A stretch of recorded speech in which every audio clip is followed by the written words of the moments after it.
नमस्कार मित्रांनो, आजच्या व्हिडिओमध्ये आम्ही तुम्हाला वट सावित्री व्रतावर ऐकली जाणारी सत्यवान आणि सावित्रीची कथा सांगणार आहोत। ही कथा आपल्या संस्कृतीत खूप महत्त्वाची आहे आणि स्त्रियांच्या निष्ठेचा सुंदर उदाहरण आहे। सुरुवात करूया कथा। अश्वपती नावाचे राजा होते, त्यांना संतती नव्हती। राजा संतती प्राप्तीसाठी अनेक यज्ञ केले, ज्यामुळे त्यांना एक तेजस्वी कन्या प्राप्त झाली। राजा त्या कन्येचे नाव सावित्री ठेवले। वेळ निघून गेला आणि सावित्री विवाह योग्य झाली। एके दिवशी राजाने सावित्रीला सांगितले, सावित्री, आता तू विवाह योग्य झाली आहेस, म्हणून स्वतःसाठी योग्य वर शोध। पित्याचे ऐकून सावित्री मंत्र्यांसह यात्रेवर निघाली। अनेक ऋषी मुनींच्या आश्रमात आणि जंगलात फिरून ती राजमहालात परत आली। त्यावेळी तिच्या पित्याजवळ देवर्षी नारद होते। सावित्रीने त्यांना प्रणाम केले। राजा अश्वपतीने सावित्रीला तिच्या यात्रेचे वृत्त विचारले। सावित्री म्हणाली, पिताजी, तपोवनात आपल्या माता पित्यांसोबत निवास करणारा सत्यवान माझ्यासाठी योग्य आहे। मी मनाने त्याला माझा पती म्हणून निवडले आहे। सावित्रीची गोष्ट ऐकून देवर्षी नारद चकित झाले आणि म्हणाले, राजा, सावित्रीने मोठी चूक केली आहे। हे ऐकून अश्वपती चिंतित झाले आणि म्हणाले, हे देवर्षी, सत्यवानात असा कोणता अवगुण आहे?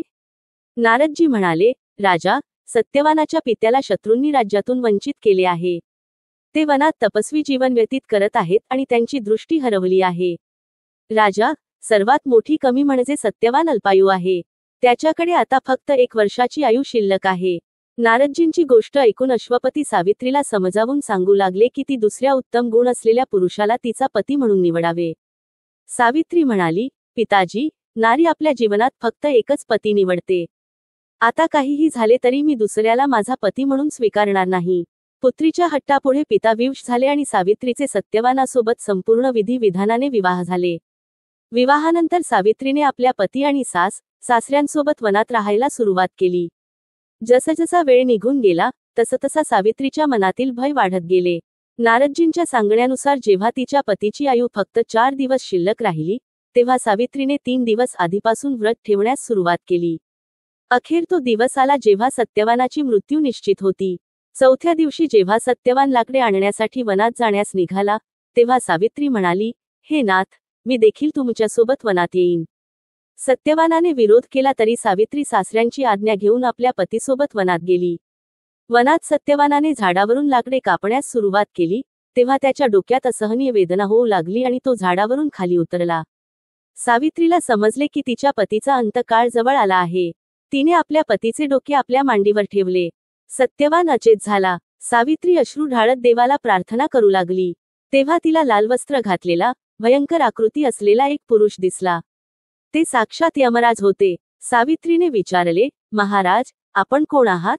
यमराज म्हणाले, मी यमराज आहे आणि तुझ्या पतीचे प्राण घेण्यासाठी आलो आहे।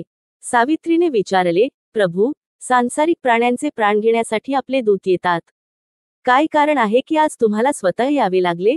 यमराज म्हणाले, सावित्री, तुझा पती अत्यंत धर्मात्मा आणि गुणांचा सागर आहे। माझे दूत त्याला घेऊन जाण्यासाठी योग्य नाहीत, म्हणून मला स्वतः यावे लागले। असे सांगून यमराज सत्यवानाच्या शरीरातून प्राण काढून घेऊन दक्षिण दिशेला यमलोकाकडे जाऊ लागले। सावित्रीही त्यांच्या मागे मागे जाऊ लागली। सावित्रीला आपल्या मागे येताना पाहून यमराज म्हणाले, सावित्री, तू माझ्या मागे का येत आहेस? सावित्री म्हणाली, माझे पती जिथे जातील, तिथे मीही जाईन। हेच माझे धर्म आहे। यमराजाने खूप समजावले, पण सावित्री नाही मानली। तिच्या पतिव्रता धर्माच्या निष्ठेला पाहून यमराज म्हणाले, तू आपल्या पतीच्या बदल्यात कोणताही वरदान माग। सावित्रीने आपल्या सासऱ्यांची दृष्टी मागितली।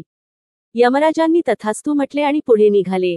सावित्री पुन्हा त्यांच्या मागे चालू लागली। यमराज म्हणाले, आणखी एक वर माग। तेव्हा सावित्रीने आपल्या सासऱ्यांचे राज्य मागितले। यमराजांनी तथास्तु म्हटले आणि पुढे निघाले। सावित्री पुन्हा यमराजांच्या मागे चालू लागली।